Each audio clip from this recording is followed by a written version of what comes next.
Boa tarde, eu me chamo Luciana Azevedo. Hoje eu vim apresentar o meu TCC, do curso de Humanização da Saúde.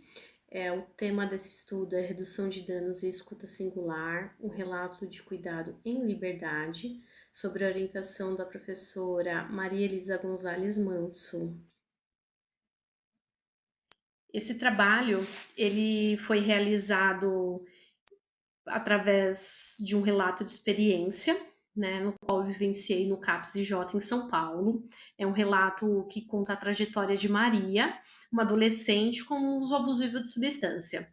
Esse relato ele trouxe os três principais eixos de cuidado: a escuta psicanalítica, que reconhece o sujeito do inconsciente, a política baseada na política de redução de danos, que não exige uma abstinência imediata,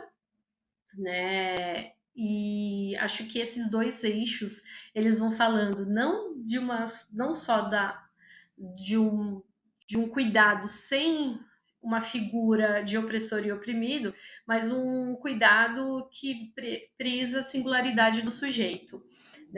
E aí, o terceiro eixo da política de humanização, com foco na corresponsabilidade, onde o próprio sujeito que está sendo cuidado ele possa participar dessa própria estratégia de cuidado, sugerindo formas que ele gostaria de ser cuidado, identificando o que gera mais risco e que momentos pode ser necessário maiores intervenções, né?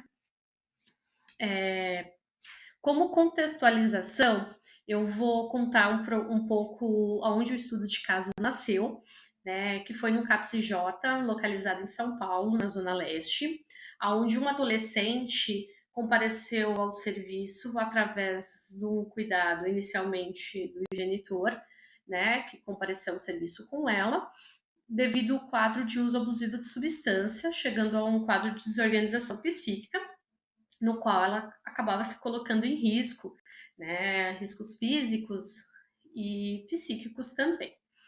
E ela foi atravessada por crises frequentes dentro do seu cuidado, E às vezes o tratamento limitava numa ótica muito medicalizante, através de internações constantes e uma dificuldade da própria família conseguir auxiliá-la. Em pouco era considerada sua história e sua singularidade. Então, diante disso, a proposta do trabalho foi utilizar essa escuta singular e o favorecimento do vínculo com pontos centrais de cuidado. Além disso, buscamos articular uma rede intersetorial envolvendo a escola e os serviços de cuidado da adolescente.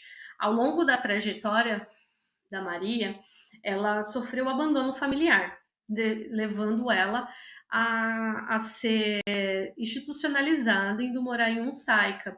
Então, dentro da estratégia de cuidado, foi também necessário fazer reuniões com essa rede intersetorial, não só de saúde, como os serviços de acolhimento institucional de crianças e adolescentes. Isso foi o grande objetivo, no cuidado em liberdade, que inicialmente gerou um estranhamento por parte da equipe do SAICA, que é o Serviço de Acolhimento Integral de Crianças e Adolescentes, e foi necessário algumas reuniões para que eles compreendessem, o que ele citar o cuidado em liberdade, o reconhecimento do sujeito e o fortalecimento e a corresponsabilidade coletiva que nós íamos fazendo nesse cuidado. Como objetivo geral, foi fortalecer as práticas desse cuidado dentro do CAPS-IJ, utilizando uma escuta psicanalítica e a redução de danos e articulação da rede. Como objetivo específico, foi utilizado, buscar promover a escuta do sujeito e sua singularidade, respeitando o tempo de cada um, Então, foi muito importante ouvir a Maria, entender que lugar a droga ocupava na sua vida, como que ela entra na sua vida, que momento esse uso de substância foi se tornando muito intensivo, né? Como também objetivo específico, a consolidar a redução de danos como uma estratégia ética sem exigência da abstinência imediata. Então, no começo, a gente foi entender que lugar ofertava mais risco para Maria fazer esse uso abusivo. Era estar em casa, era estar num espaço de recreação, de lazer, né? E foi pensado aí com ela que estratégias a gente poderia utilizar para que esse dano pudesse ser reduzido. E o fortalecimento do vínculo terapêutico, que foi fundamental para que a adolescente se sentisse à vontade a buscar ajuda sempre que fosse necessário. Né? Então, com isso, também queríamos reduzir as internações hospitalares desnecessárias, muitas vezes numa prática, no viés de atender uma crise aguda, sem olhando o contexto como um todo, né? E ampliando a presença dela dentro de um cuidado de saúde do serviço CAPES e oferecendo um cuidado humanizado, onde ela pudesse ser responsável pelas próprias escolhas, né? E essa lógica de um cuidado. Como metodologia, foi feito um relato de experiência com uma abordagem qualitativa e descritiva e interpretativa. O estudo baseou na minha prática profissional, eu era a referência técnica da Maria, e foi acompanhada a trajetória dela dentro do serviço. Utilizamos a observação participante e o registro de diário de campo como dispositivo metodológico, analisando várias situações, como plantões de acolhimento, internações e reuniões com a rede. A base teórica foi utilizada a psicanálise, a política nacional de humanização e a saúde coletiva. Todo o processo foi realizado com ética e respeito e o anonimato, né, da Maria. Dentro dos resultados esperados, foi a parte da escuta clínica, utilizando a psicanálise como o conceito da transferência do trauma. Né? Então, essa abordagem transformou a nossa prática em campo de pesquisa.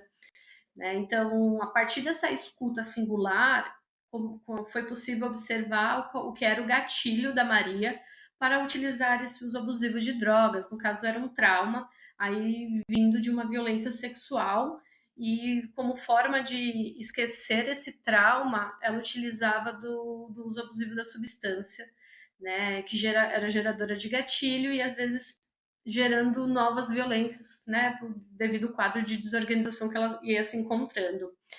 Em colaboração com a rede intersetorial, foi incluir as conversas com os serviços de acolhimento institucional, fortalecendo o cuidado, nos ajudou a superar uma lógica fragmentada. Então, a gente escutava, aí a Maria fazia o suporte para ela, né, e a gente foi pensando numa lógica de cuidado, numa micropolítica, no qual, quando ela chegava no serviço, ou seja, num serviço de internação, eles já nos acionavam, fazíamos a transição do cuidado do serviço CAPS para que ela pudesse, nesse momento de crise, ela estar sendo cuidada pelo serviço CAPS, às vezes necessitando de uma acolhida integral, uma acolhida noturna, para passar esse momento mais agudo e, aos poucos, ela ir retornando para os espaços de cuidado em liberdade, né? Fazendo a ida e volta para o serviço do SAICA, né? E dando autonomia para ela ir conseguindo entender o que era o gerador desse gatilho